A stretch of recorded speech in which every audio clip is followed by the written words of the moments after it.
So,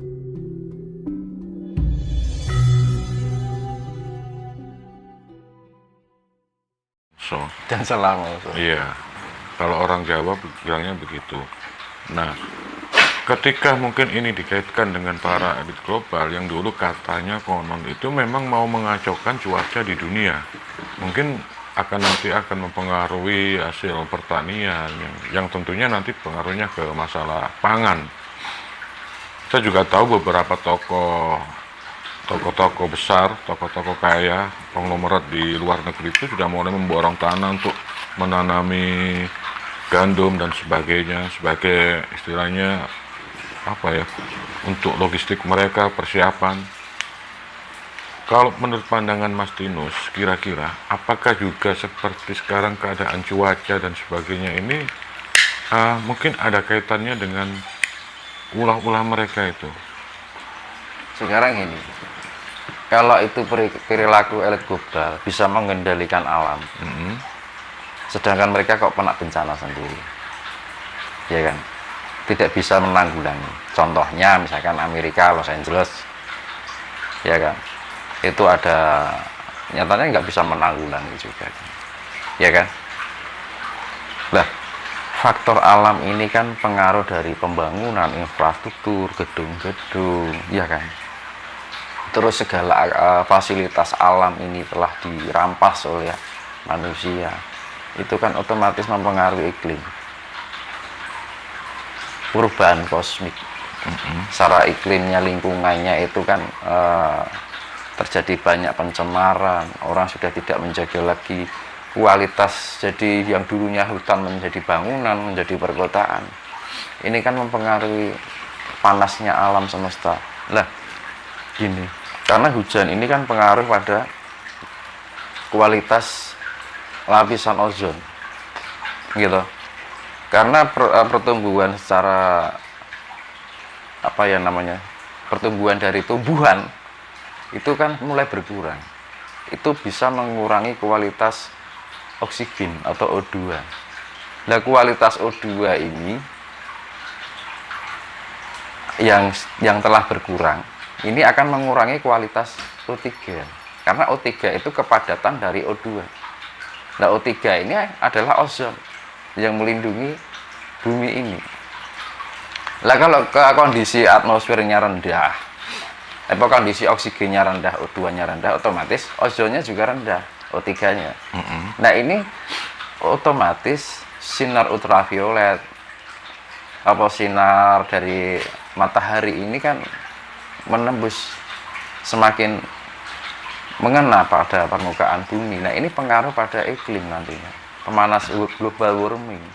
Jadi elit global itu kan untuk menutupi kesalahan, biar tidak apa yang dilakukan itu suatu kesalahan. Berarti menunjukkan kebolehan, hanya untuk menakut-nakuti saja. Pada kenyataannya mereka tidak bisa mampu mengendalikan bencana.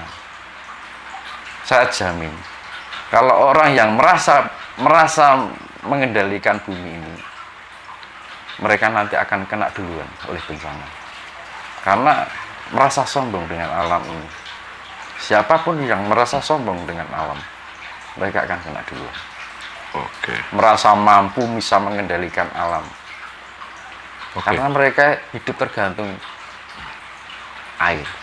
Sehari nggak minum air, bisa hidup istilahnya satu bulan misalkan.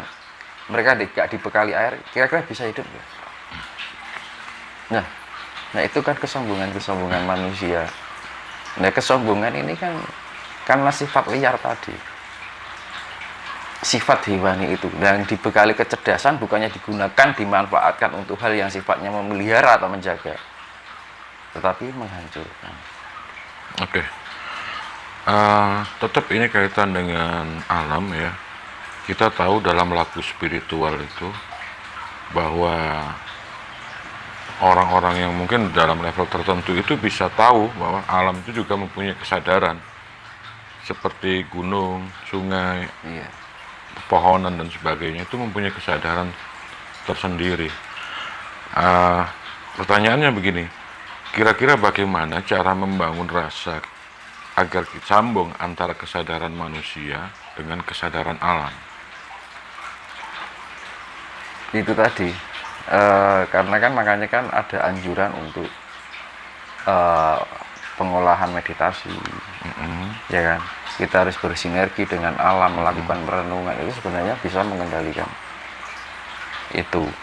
Dan itu saya kembalikan tadi, manusia kalau nggak dibangunkan sama para starseed tadi, para dewa, itu nggak akan bangun-bangun. Makanya dibilang awakening, kebangkitan. Artinya kan semua ini pada tertidur, ya kan?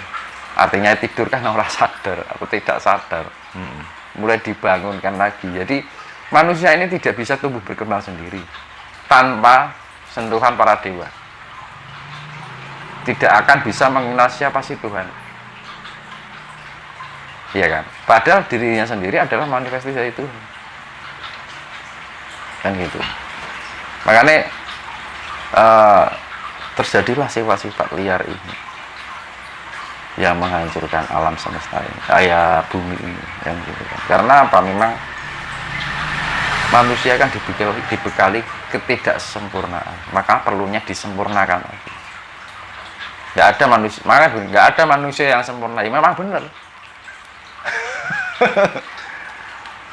Karena manusia itu tadi nggak bisa berdiri sendiri, nggak bisa berkembang sendiri tanpa bantuan-bantuan itu. Maka jalan satu-satunya kita harus ada pendekatan dengan para beliau-beliau, para dewa. Gitu. Kita harus bisa mengerti asal usul kita, kesadaran, melalui kesadaran kita memahami diri kita, kembali ke dalam diri kita. Ketika kita memahami diri kita ke dalam, sesungguhnya kita sedang memahami alam semesta. Ya, kita bisa merangkul diri kita, sebenarnya kita merangkul alam semesta. Kalau kita merangkul alam semesta kesulitan. Tetapi dengan perwakilan tubuh kita, diri kita, itu menggambarkan alam semesta itu sendiri. Maka harus ada kesatuan dari 4 anasir semesta yang ada di dalam diri kita. Makanya sedulur papat kali mau pancer, itu kan 4 sifat dewani, 1 sifat Tuhan. Makanya kan manusia kan ada disimbolkan Pandawa dan disimbolkan hewan. Misalkan Puntadewa atau Yudhistira kan simbol cahaya atau simbol Tuhan itu sendiri, maka disimbollah getih putih, ya kan? Sedangkan Bima itu titisan Bathara bayi, itu simbol angin, dan disimbolkan sifat dewanya adalah monyet, rasa kepemilikan. Kalau liar, monyet kan sifatnya liar, dia rasanya kan serakah sifatnya, rasa kepemilikan, keakuan itu loh, kepemilikan itu loh, nah itu kan merasa mempunyai gitu loh, itu serakah lah sifatnya. Monyet kan sifatnya serakah ya. Suka mengambil barang orang, suka usil kan gitu kan. Terus Arjuna itu titisan Bathara Indra, dewanya air, ya kan. Lah air itu disimbolkan ular, simbol nafsu, keinginan, hasrat, karsa. Manusia selalu mempunyai keinginan. Jika keinginan ini tidak dikontrol, maka akan menjadi liar. Keinginan satu tercupik, ingin lagi. Keinginan satu lagi seperti perkembangan teknologi ini yang liar. Muncul HP, muncul apa lagi? Teknologi AI, ya kan? Terus naik lagi apa? Itu liar. Tidak membatasi segala kecerdasan yang dia miliki. Makanya kan ini keberadaan ini untuk mengontrol ini. Keberadaan ini itu untuk mengontrol ini. Kan gitu. Makanya perlunya kesadaran. Nah, dari situ kan mulai terbangun keadapan. Jadi perjalanan ini nggak bisa secara instan. Kalau boleh saya ambil kesimpulan dari penjelasannya Mas Tinus, bahwa semakin tinggi tingkat kesadaran seseorang, semakin tinggi tingkat spiritual seseorang, tentunya dia akan lebih menghormati alam semesta. Mungkin ya seperti contoh adatnya leluhur kita tentang misalnya sedekah bumi, petik laut dan sebagainya. yang memang terkesan itu kayak orang-orang primitif mungkin bagi sebagian orang yang lain. Iya. Ya, Tapi manusia kan, di situ kan ada kearifan lokal yang mungkin ingin ditunjukkan dari leluhur kita dengan adanya adat budaya seperti itu, bahwa sebenarnya ini sangat-sangat tinggi dan mempunyai istilahnya efek apa ya? Efek yang sangat luar biasa kepada alam semesta ini. Setuju nggak, Mas Linus? iya benar. Kira-kira? Jadi makanya kan Jawa ini kan disebut Jawata, artinya dewata. Kalau Bali kan disebut Dewata, kalau Jawa kan Jawata, Iya. artinya sama, ya kan, keturunan para dewa, ya kan, iya kan. Sebenarnya kan keberadaan manusia yang sifatnya hewani yang diturunkan keturunan para dewa yang diinfus dengan kecerdasan, kesadaran dan kebijaksanaan ini akhirnya mulai berkembang yang namanya peradaban. Puncak hingga mencapai pada puncak peradaban. Ya saya kembalikan tadi sifat-sifat tadi. Sifat asli manusia kan 4 secara fisiknya kan gitu kan. Terus yang tadi habis Arjuna itu kan Nakula, ya kan. Nakula itu titisan Batara Aswan. Nah itu kan simbol elemennya adalah air, api.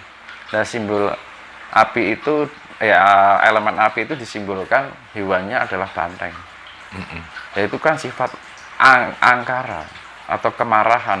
Makanya kan sifat emosi kemarahan manusia yang liar ini kan bisa contohnya terjadi seperti kayak peperangan, ya kan, saling menyakiti, saling akhirnya suatu sifat yang liar. Kalau amarah, kalau liar kan akhirnya kehilangan akal sehatnya. Nah akhirnya kembali sifat dewan lagi. Terus yang kalau di sifat Pandawa yang terakhir kan Sadewa itu titisan Batara Aswin. Nah itu menyimbolkan sifat bumi, ya kan, sifat tanah. Nah tanah itu disimbolkan hewannya adalah harimau. Nah harimau itu kan simbol dari keegoan, keakuan. Nah manusia kan kalau liar kan timbul keegoan, keakuan, akhirnya menguasai, merasa paling benar, ya kan, merasa manusia itu paling hebat, hingga sampai pada yang merasa menjadi Tuhan. Iya. Seakan-akan semua bumi itu dikuasai. Nah mereka kehilangan kesadaran, mereka nggak tahu diri bahwa mereka itu hanya sebuah hewan, ya, gitu. Karena pada kenyataan seperti itu, mau menyelak silakan. Nah itu kenyataannya seperti itu, manusia itu adalah bawaan secara fisik adalah hewan.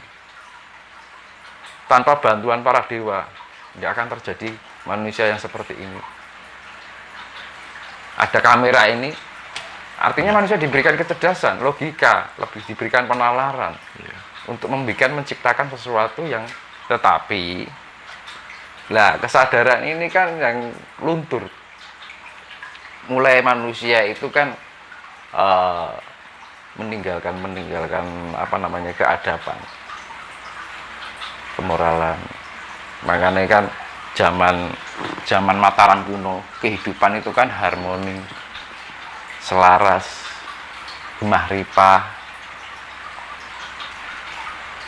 antar manusia itu, hubungan manusia itu baik, ramah tamah. Jadi sifat-sifat yang santun itu masih terjaga, sifat-sifat kepedulian antar sesama itu masih terjaga.